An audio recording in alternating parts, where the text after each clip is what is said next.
रात के कितने बज गए आ 10 10 ਵਜੇ ਆਪਾਂ ਪਾਰਕ 'ਚ ਘੁੰਮ ਰਹੇ ਹੈਗੇ ਆ। ਆਇਆ ਮੈਂ ਦਿਖਾਵਾਂ ਪਾਰਕ 'ਚ ਕੀ ਚੱਲ ਰਿਹਾ। ਦੇਖ ਉਹ ਨਾ ਇੱਥੇ ਨਾ ਡਾਂਸ ਸਿਖਾਉਂਦੇ ਪਏ ਆ ਹੌਲੀ ਹੌਲੀ। ਪਹਿਲਾਂ ਡਾਂਸ ਕਰਦੇ ਵੀ ਹੁੰਦੇ ਸੀਗੇ, ਅੱਜ ਡਾਂਸ ਸਿਖਾਉਂਦੇ ਪਏ ਆ ਹੌਲੀ ਹੌਲੀ 1 ਬਾਏ 1 ਸਟੈਪ ਸਿਖਾਉਂਦੇ ਪਏ। ਅੱਜ ਲੱਗ ਜਾ ਕੇ ਦੇਖ।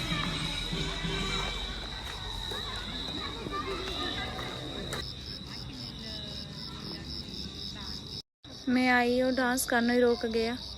मैं क्या हुण दोबारा लगाते वो स्टैप समझा रही है, फिर दिखाती तुहानूं।